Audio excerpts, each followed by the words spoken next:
오늘 새벽에도 하나님의 은혜가 저희 여러분에게 함께하기를 기원합니다. 하나님께서 우리에게 은혜를 베푸실 때 일반적으로 세 가지 방편을 통해서 특별 은혜를 베푸신다 하였습니다. 세 가지 방편은 말씀과 기도와 성례입니다.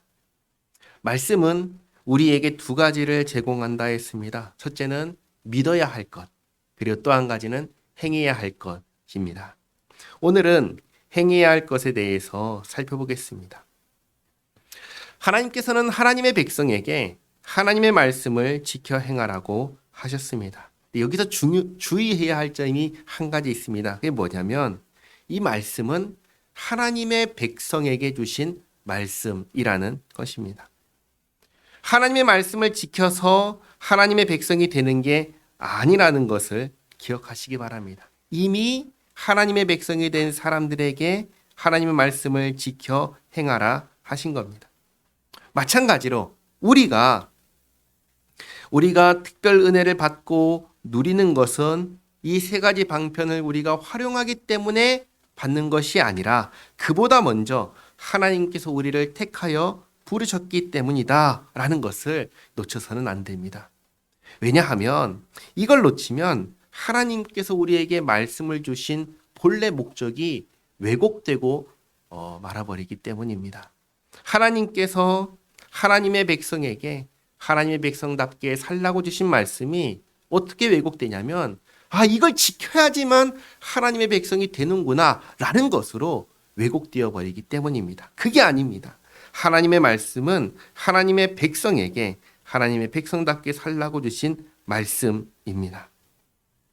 하나님께서는 하나님의 백성에게 이 말씀을 지켜 행하라 하셨는데 구약 시대가 있고 신약 시대가 있잖아요. 구약 시대에 지켜야 되는 말씀과 신약 시대에 지켜야 되는 말씀이 다릅니다. 어떻게 다른가? 구약 시대에 주신 하나님의 말씀, 율법은 크게 세 가지 법으로 나눠볼 수 있습니다. 그 세 가지 법이 뭐냐? 시민법과 의식법과 그리고 도덕법입니다. 시민법은 다르게 말하면 국가법이라고도 말할 수 있습니다. 대한민국의 헌법과도 같은 기능을 하는 겁니다. 다음으로 의식법은 그 안에 제사 드리는 법, 그리고 절기를 지키는 법, 음식을 먹을 때는 어떤 것을 먹어야 되는지 이런 것에 관련된 법이 의식법입니다. 그리고 마지막 도덕법은 십계명으로 압축됩니다. 이 중에서 시민법은 이스라엘이라는 그 나라가 사라지면서 역할이 끝났습니다. 의식법은 예수님의 십자가로 성취되어서 완성되어서 그 역할이 끝났습니다. 그래서 신약 시대에 지켜야 되는 법이 있다면 그건 뭐냐? 도덕법, 십계명 뿐이라는 것입니다. 어느 날 어떤 사람이 예수님께 질문했습니다. 하나님께 주신 말씀의 핵심이 무엇입니까? 그러니까 예수님께서 두 가지로 요약해서 가르쳐 주셨습니다. 그게 하나님을 사랑하고 이웃을 사랑하라고 하신 그 말씀입니다. 십계명의 핵심은 하나님 사랑과 이웃 사랑입니다. 오늘은 그 중에서도 하나님을 사랑하는 것에 대해서 살펴보겠습니다. 성경은 아주 분명하게 하나님을 사랑하라고 말씀하십니다. 그러면 궁금하지요? 어떻게 하는 게 하나님을 사랑하는 겁니까? 하나님 사랑은 어떻게 하는 겁니까? 아주 간단하게 요약하면은 삼위일체 하나님을 예배하는 것이 하나님을 사랑하는 것입니다. 성경을 보시면 하나님께서 찾으시는 사람이 있다고 합니다. 하나님께서 찾으시는 사람, 어떤 사람이냐? 하나님께 참되게 예배하는 사람을 하나님은 찾으신다라고 하십니다. 그러면 하나님을 참되게 예배하는 건 어떻게 하는 건가요? 라고 할 때 영과 진리로 예배하는 사람이다. 하나님을 영과 진리로 예배하는 사람이 하나님을 참되게 예배하는 사람이고, 그렇게 하나님을 참되게 예배하는 사람을 하나님은 찾으신다라고 말씀하십니다.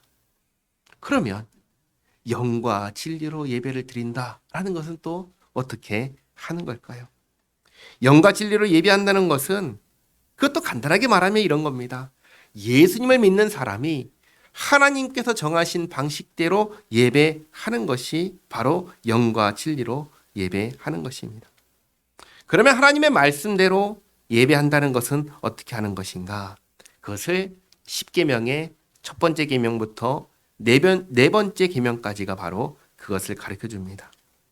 첫 번째 계명은 이걸 말씀하시죠. 나 외에 다른 신을 내게 두지 말라. 이 말씀을 다르게 말하면 우리의 예배의 대상은 오직 하나님 한 분뿐이시다라는 겁니다. 우리가 이렇게 예배할 때 예배의 대상이 사람이 되어서는 안 된다. 다른 어떤 것이 되어서도 안 된다. 예배의 대상은 오직 삼위일체 하나님만 되어야 한다. 두 번째 계명은 우상의 형상을 만들지 말고 그것에 절하지 말고 섬기지 말라 하셨습니다. 이걸 다르게 말하면 내가 원하는, 내가 바라는 방식으로 예배하는 게 아니라 하나님께서 정하신 방식으로 하나님을 예배해야 한다는 것입니다. 세 번째 계명은 하나님의 이름을 망령되게 부르지 말라 하였습니다. 다르게 말하면 하나님의 이름에 합당한 태도와 자세를 가지고 하나님을 예배해야 한다는 것입니다. 그리고 마지막 네 번째 계명은 안식일을 기억하여 거룩하게 지키라 하셨습니다. 이 말씀을 많이 오해합니다. 안식일에 안식하라고 하시니까 그날은 쉬어야 된다, 아무것도 하지 말아야 된다 생각하는데 그렇지 않습니다. 이날은 아무것도 하지 말고 쉬라는 말씀이 아닙니다. 이날은 성회로 모여서 하나님의 말씀을 들으며 하나님께서 베푸신 구원의 역사를 깨닫는 날이 안식일입니다.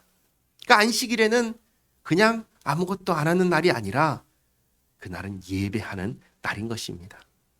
안식일은 언제입니까? 구약시대에는 한 주의 마지막 날이 안식일이었습니다. 그러나 신약시대에는 한 주에 시작하는 주의 첫날이 안식일이 되었습니다. 쉽게 말해 구약시대에는 안식일은 토요일이었지만 신약시대의 안식일은 주일이 되었습니다. 왜 이렇게 바뀌었을까요? 이 변화의 핵심은 바로 예수님께 있습니다. 예수님께서 십자가에서 죽으시고 부활하심으로 구원의 역사가 완성되었습니다. 이제 참된 안식은 어디에 있냐면 예수님께 있는 겁니다. 그래서 예수님께서 그 구원의 사역을 완성하신 날, 부활하신 그 날을 그리스도인의 안식일로 기념하게 된 것입니다. 그래서 우리는 토요일 날 모이지 않아요. 우리는 한 주의 첫날, 달력에는 뭐라고 써있죠? 일요일이라고 써있지만 우리는 그날을 일요일이라고 부르지 않지요. 그날을 주님의 날, 주일이라고 부르면서 이 날에 함께 모여서 삼위일체 하나님을 예배합니다. 그래서 예수님을 믿는 모든 사람들이 일요일, 주일만 되면 똑같이 하는 행동이 있는데 그게 뭐지요? 예배하는 것입니다. 이건 예수 믿는 사람만 하는 행동입니다. 예수님을 믿지 않는 사람은 결코 하지 않는 행동입니다. 그러니 하나님을 사랑하는 것은 무엇으로 드러납니까? 주님께서 부활하신 그날, 구원의 역사를 완성하신 그날에 주님 앞에 모여서 주님을 예배하는 것으로 나타나는 것입니다. 삼위일체 하나님을 예배함으로 하나님의 사랑을 나타내는 겁니다. 자, 마지막으로 우리가 하나님을 사랑해야 하는 이유가 있습니다. 그 이유가 무엇일까요? 그 이유는 하나님께서 우리를 먼저 사랑하셨기 때문입니다. 하나님께서 우리를 언제 어떻게 먼저 사랑하셨습니까?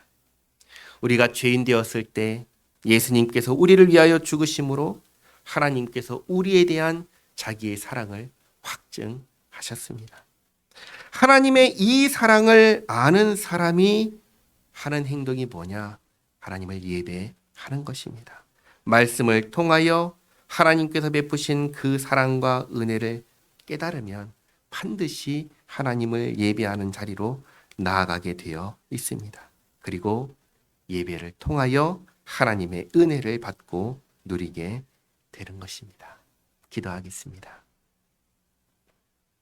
하나님 감사합니다.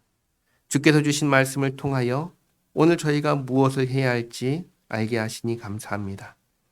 예수님을 믿는 믿음으로 정말 주님께서 기쁘게 받으시는 예배를 드리며 그렇게 주님을 사랑하며 살아가는 저희 모두가 되게 하옵소서.